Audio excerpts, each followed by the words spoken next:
हामी हो चिसो मौसमको तातो तातो पकौडेको साथमा हामी उपस्थित भएका छौँ।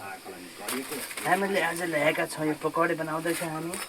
उता हेर्नुहोस् त यो चिसो मौसमको तातो तातो खाने प्रयासमा छ अब। हेर्नुहोस् है कस्तो राम्रो पकौडे बन्दैछ तपाईँहरू। ग्रामीण विकास समाज नेपाल दार्चुलाको सहजीकरणमा सगुण शिक्षा समस्या समाज भन्ने मूल नाराका साथ मङ्गलबारबाट सुरु गरेको बालिका स्तरीय शैक्षिक कार्यशाला गोष्ठी बुधबार सम्पन्न भएको छ। शैक्षिक कार्यशाला गोष्ठीमा शैक्षिक सुधारका लागि सरकारवालासँग अन्तर्क्रिया कार्यक्रम गरिएको थियो। 2 दिने पालिका स्तरीय शैक्षिक कार्यशाला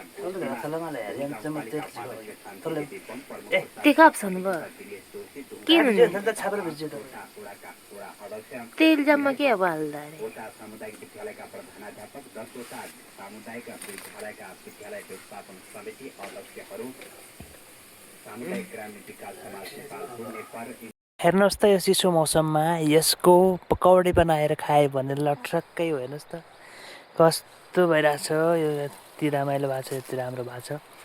सर्वप्रथम त सुरु गर्दैछु म पहिलो भ्लग भनौँ यही बोटबाट सुरु गर्दैछु है। यस्तो कति दामी छ हेर्नुहोस् त। अब यसको आज काम हुन्छ है, यसको पकौडी बन्छ आज राम्रो, यति राम्रो बन्छ।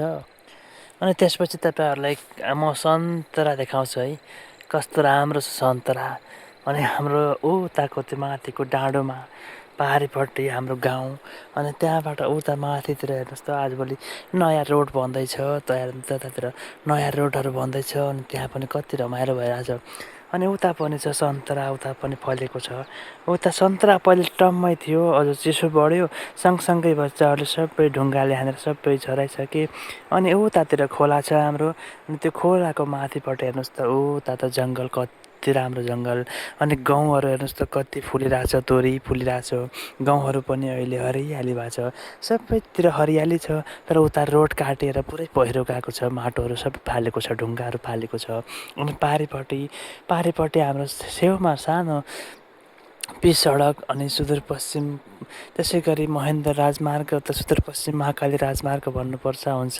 यो पूर्व पश्चिम राजमार्ग नै भन्नुपर्छ। दार्चुलादेखि जाँदैछ उता काठमाडौँतिर, अनि माथितिर हाम्रो गाउँ, अनि मामाघर पारिपट्टिको गाउँ, अनि उतातिर माथि डाँडा, त्यहाँ हाम्रो क्रिकेट खेल्ने फिल्ड छ है। महाकाली नगरपालिकाको माथितिर त्यो टपमा बालशिखर क्रिकेट स्टेडियम पर्छ। अनि त्यस माथिपट्टि छ ठाडीधार गाउँ त्यो देखिएको। अनि त्यतातिर माथि पर्छ डुङ्गरी, अनि त्यसको माथि एउटा स्कुल छ। अनि त्यतातिर माथिदेखिको त्यो खोलामा त्यो मेलीखेत, अनि धामीगाडा, त्योभन्दा अलि माथितिर गयो भने बस्ती, अनि थक्तोली, अनि तिर हाम्रो यतातिरको भिर। यहाँ राम्रो राम्रो मौसमहरू, यता चिसो मौसम, चिसो मौसममा सन्तरा खायो भने कति राम्रो हुन्छ है। यो माथितिर जङ्गल छ। अनि त्यसपछि हामी मेरो यो पहिलो भिडियोबाटै म सुरुवात गर्दैछु। यो भिडियो तपाईँलाई कस्तो लाग्छ, तपाईँलाई जस्तो लाग्छ त्यस्तै प्रतिक्रिया कमेन्ट बक्समा दिन नबिर्सनुहोला। फेरि पनि हामी नयाँ भिडियोहरू लिएर उपस्थित हुनेछौँ तपाईँहरूसँगै। अरू भिडियोहरू तपाईँहरू सँगसँगै अरू नयाँ भिडियोहरू ल्याएर उपस्थित हुनेछौँ। फेरि अर्को भिडियोमा हामी भेट्नेछौँ। यो एउटा छोटो भिडियो बनाएको मैले। सुरुवाती भिडियोहरू तपाईँलाई कस्तो लाग्छ त्यस्तै कमेन्ट बक्समा प्रतिक्रिया दिन चाहिँ नबिर्सनुहोला। धन्यवाद।